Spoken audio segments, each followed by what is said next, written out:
Embryo transfer ಆದ ಬಳಿಕ ಹೇಗಿರಬೇಕು ಎಲ್ರಿಗೊಂದು ಕುತೂಹಲ. ಡಾಕ್ಟ್ರೇ ನಮ್ಮ ಪಕ್ಕದ ಮನೆಯವ್ರು ಹಂಗಿದ್ರು, ಹಂಗೆ ಹೇಳಿದ್ರು, ಹಿಂಗೆ ಹೇಳಿದ್ರು. ನೋಡಿ, ಮುಖ್ಯವಾಗಿ ನೀವು ಹ್ಯಾಪಿಯಾಗಿದ್ದರೆ ಎಲ್ಲ ಹ್ಯಾಪಿಯಾಗಿ ಬರುತ್ತೆ, ಸಕ್ಸಸ್ ತುಂಬ ಆಗುತ್ತೆ. ಅವರು ಇಷ್ಟು ರೆಸ್ಟ್ ಮಾಡಂದರು, ಇದು ತಿನ್ನಬೇಕು ಅದು ತಿನ್ನಬೇಕಂತಿಲ್ಲ.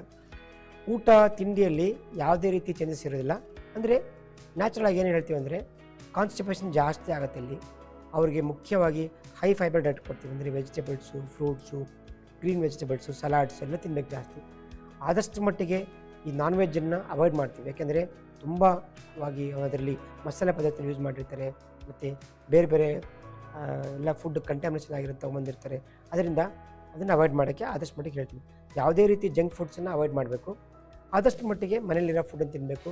ಮತ್ತು ಎಂಬ್ರಿಯೋ ಟ್ರಾನ್ಸ್ಫರ್ ಆಗಬೇಕಾ, ಬೆಡ್ ರೆಸ್ಟ್ ಇರಬೇಕಾ, ಹಾಗೆ ಮಲ್ಕೊಂಡಿರ್ಬೇಕಾ, ಯಾವುದೇ ರೀತಿ ಇಲ್ಲ. ದಯವಿಟ್ಟು ನೋಡಿ, ನೀವು ದಿನನಿತ್ಯ ಏನು ಕೆಲಸ ಮಾಡ್ತೀರೋ ಎಲ್ಲ ಕೆಲಸ ಮಾಡೋದು. ಬಟ್ ಒಂದೇ ಅಂತಂದರೆ ಸ್ಟೆಪ್ಸ್ ಹತ್ತೋದು, ದೂರ ಟ್ರಾವೆಲಿಂಗ್ ಮಾಡೋದು, ಭಾರ ಎತ್ತೋದು, ಬಕೆಟ್ ಎತ್ತೋದು, ಮಾಲ್ಗೆಲ್ಲ ಹೋಗೋದು, ಯಾವುದೇ ರೀತಿಯ ಫಂಕ್ಷನ್ಸನ್ನು ಅವಾಯ್ಡ್ ಮಾಡಬೇಕು. ಯಾಕೆ ಅಂದರೆ ಇದರಿಂದ ನಿಮಗೆ ಬೇರೆ ರೋಗ ಬರ್ಬೋದು. ಅಂದರೆ ಜ್ವರ ಬರ್ಬೋದು, ಅಥವಾ ಲೂಸ್ ಮೋಷನ್ ಆಗ್ಬೋದು, ಕೆಮ್ಮು ನೆಗಡಿ ಬರ್ಬೋದು. ಇದರಿಂದ ನಿಮ್ಮ ಬಾಡಿಗೆ ತುಂಬ ಅಡಚಣೆ ಉಂಟು ಮಾಡ್ತೇವೆ. ಆದಷ್ಟು ಮಟ್ಟಿಗೆ ಹೇಳಿದ ಇನ್ಸ್ಟ್ರಕ್ಷನ್ಸನ್ನು ಫಾಲೋ ಮಾಡಬೇಕು.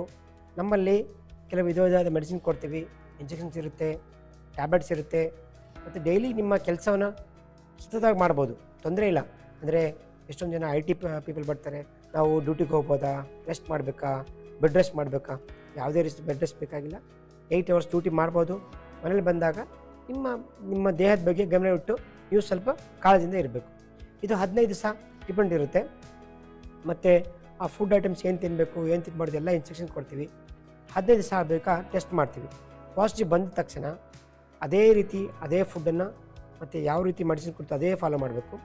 ಬಟ್ ಏನಾಗುತ್ತೆ ಅಂದರೆ ಇಲ್ಲಿ ನಾವು 2 ಎಂಬ್ರಿಯೋ ಹಾಕಿದಾಗ ಕೆಲವು ಟ್ವಿನ್ಸ್ ಆಗುತ್ತೆ, ಕೆಲವು ಸಿಂಗಲ್ಟನ್ ಆಗುತ್ತೆ. ಮುಖ್ಯವಾಗಿ ಟ್ವಿನ್ಸ್ ಆದವರಿಗೆ ಮಾಹಿತಿ ಕೊಡ್ತೀನಿ ನೋಡಿ. ಟ್ವಿನ್ಸ್ ಆರೋವಂಥ ಪೇಷಂಟ್ಸ್ಗೆ 2 ಮಗು ಇರೋದ್ರಿಂದ ಅವ್ರಿಗೆ ಮಧ್ಯದಲ್ಲಿ ಅಂದರೆ 5 ರಿಂದ 6 ವಾರ ಅಥವಾ 7ನೇ ವಾರದಲ್ಲಿ ಸ್ವಲ್ಪ ಬ್ಲೀಡಿಂಗು ಅಥವಾ ಸ್ಪಾಟಿಂಗ್ ಕಾಣಿಸ್ಬೋದು.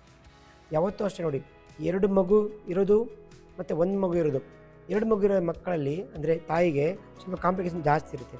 ಅಂದರೆ ಆವಾಗವಾಗ ಸ್ಪಾಟಿಂಗ್ ಬರ್ಬೋದು, ಅಥವಾ ಅಂದರೆ ಬ್ರೌನ್ ಕಲರ್ ಡಿಸ್ಚಾರ್ಜ್ ಇರ್ಬೋದು. ಇದರಿಂದ ಅವ್ರು ತುಂಬ ಹೆದರ್ಕೊಳ್ತಾರೆ, ಭಯಪಡ್ತಾರೆ. ಯಾವುದೇ ರೀತಿ ಗಾಬರಿ ಪಟ್ಟರೆ ಇನ್ನೂ ಜಾಸ್ತಿ ಆಗ್ಬಿಟ್ಟು ಮತ್ತೆ ಅದು ಇರೋದಿಲ್ಲ, ಅಬಾರ್ಷನ್ ಆಗೋ ಚಾನ್ಸ್ ಜಾಸ್ತಿ ಇರುತ್ತೆ. ಸೊ ಆದಷ್ಟು ಮಟ್ಟಿಗೆ ಲೋಕಲ್ ಡಾಕ್ಟ್ರನ್ನ ಅಥವಾ ನಿಮ್ಮ ಎಲ್ಲಿ ಮಾಡಿರ್ತಾರೆ ಆ ಡಾಕ್ಟ್ರನ್ನ ಮೀಟ್ ಮಾಡಿದ್ರೆ ತುಂಬ ಹೆಲ್ಪ್ ಆಗುತ್ತೆ. ಅದರಿಂದ 2 ಮಗು ಇದ್ದಾಗ ನೀವು ಕಾಳಜಿನ ತುಂಬ ವಹಿಸಬೇಕಾಗುತ್ತೆ. ಯಾಕೆಂದರೆ ಅಲ್ಲಿ ಹಾರ್ಮೋನ್ಸ್ ಡಬಲ್ ಆಗ್ತಾ ಇರುತ್ತೆ, ವಾಮಿಟಿಂಗ್ ಬರುತ್ತೆ, ತುಂಬ ಗ್ಯಾಸ್ಟ್ರೈಟಿಸ್ ಆಗುತ್ತೆ. ಸಮ್ಟೈಮ್ಸ್ ಅವರು ಬ್ಲಡ್ ವಾಮಿಟ್ ಮಾಡ್ತಾರೆ. ಅದಕ್ಕೆ ಊಟ ಕರೆಕ್ಟಾಗಿ ಮಾಡಬೇಕು. ಯಾವುದೇ ರೀತಿ ಫಾಸ್ಟಿಂಗ್ ಮಾಡೋದು, ಇಂಟರ್ಮಿಡಿಯೆಂಟ್ ಫಾಸ್ಟಿಂಗ್ ಮಾಡೋದು ಅಥವಾ ತಿಂದೇ ಇರೋದ್ರಿಂದ ಅದು ಗ್ಯಾಸ್ಟ್ರೈಟಿಸ್ ಜಾಸ್ತಿ ಆಗ್ಬಿಟ್ಟು ವಾಮಿಟಿಂಗ್ ಜಾಸ್ತಿ ಆಗುತ್ತೆ. ಈ ರೀತಿ ಕಾಳಜಿನ ವಹಿಸಿದರೆ ನಿಮ್ಮ ಮಗು ನಿಮ್ಮ ಕೈಯಲ್ಲಿ 100% ಬರೋಕ್ಕೆ ಸಾಧ್ಯವಾಗುತ್ತೆ.